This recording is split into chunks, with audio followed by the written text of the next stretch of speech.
Kake, bake, Reaksjonene får kake. dere fra de som dere nå må si nei til. Klart at en del vil bli skuffet. Det er ikke noe tvil om det. Men det er jo en ny sjanse til VM. De vi rekrutterer nå, det vil være til prøve-VM i mars i 2010. Så kommer det enda 1000 nye til VM. Og da håper vi at mange har lyst til å være med da. Og så, Det er kaldt i Oslo-området om dagen, og også i morgen får vi temperatur. I morgen venter vi nordøstlig bris i Oslo og Akershus-området. Skyet eller delvis skyet og stort sett oppholdsvær. Mulig det kan forekomme litt lokalt tørke enkelte steder. Temperaturene de holder seg fortsatt godt på minussiden. Ja, med det er vi ved veis ende denne kvelden. Oi.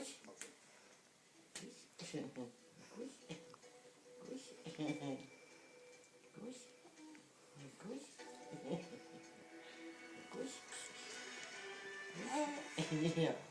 Kusje, kusje. Kusje, kusje, kusje, kusje. Putti, putti.